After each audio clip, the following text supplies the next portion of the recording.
Legion of Superheroes Millennium Issue 2 heads back into the future and sees Rose head to the Space Museum's Hall of Heroes, where she catches the attention of one of the museum guards, Michael Carter, who really likes her accent. Rose has no idea what he's talking about, and Michael says that she reminds him of Chandler from one of those shows from millions of years ago. Rose knows he's talking about Friends and doesn't understand why he's so fascinated with her, but Michael waves it off as her being really into 20th century culture. Michael says that the good stuff, though, was at the turn of the 20th century into the 21st century, since it's when all of the superheroes were around. He introduces himself as Michael, as he says even the crises back then were great. Rose says that he's the first person who isn't trying to blame the 20th century for every bad thing that has happened, but Michael does think that the 20th century is to blame, since they had scientists screaming at them to change their ways, but they didn't, and even had the internet, and even when they knew the world would die, they still let it happen. He still loves the 20th century, however, and Rose thinks that all the superheroes back then were liars though, since they sold hope but didn't deliver on it. Michael disagrees, since things were much dangerous back then and people had to hide who they were. Rose says that she's curious as to why anyone would want to live in the 20th century when they have all of this around them. Michael says that nowadays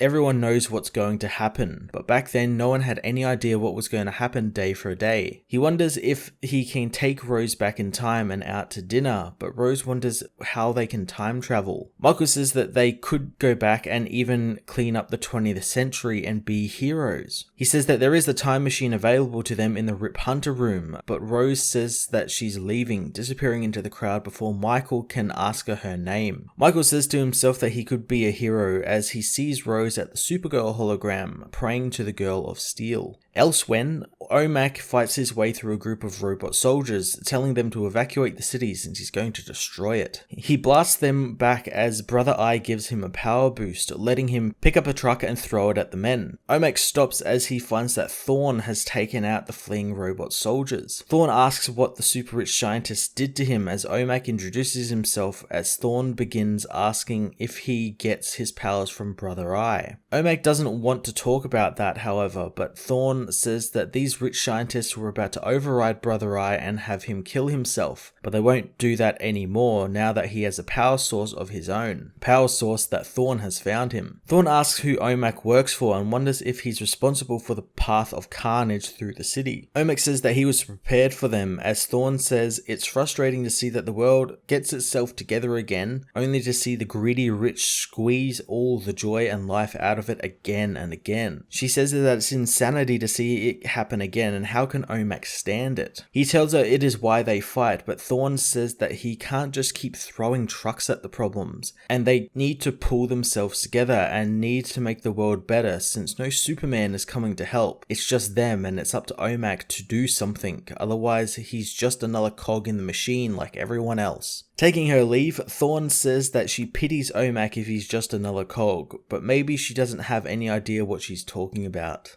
Further into the future, Rose, back in control again, begins her new journal, since she keeps losing them through technological advancements. She decides to leave Earth once and for all, using a special suit to fly into space, where she knows that she is so alone, and she can't get close to anyone because Thorn won't let her. Further into the future, Thorn has taken over and kills a bunch of aliens before letting Rose take control, not knowing how long she's been gone. Again in the future, Rose awakens again in the Vega system, amazed at the sight she can see from space, and she wonders just how much farther she needs to go before someone tells her why this is happening to her. Rose becomes determined to head back to Earth after learning her path is locked into place, so getting a ride with a space cruiser, she returns to New Earth, something she hasn't seen before. She begins looking around one of the sprawling dome cities as the Legion of Superheroes welcome John Kent into their ranks with a group photo. As they take the photo, Rose approaches them and says that she's sorry to interrupt what they are doing, but she's come a long way to share what she has with them.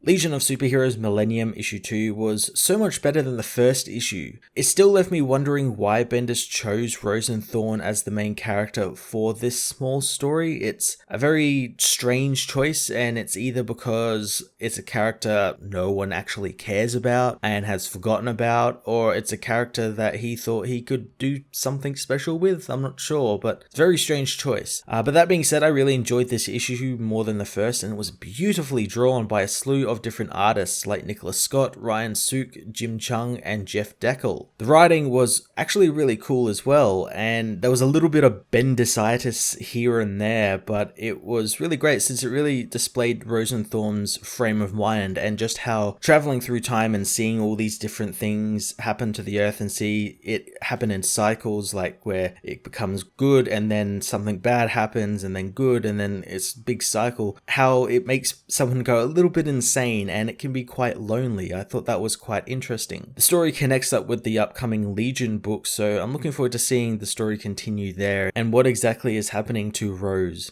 I'm going to give this issue a 7 out of 10.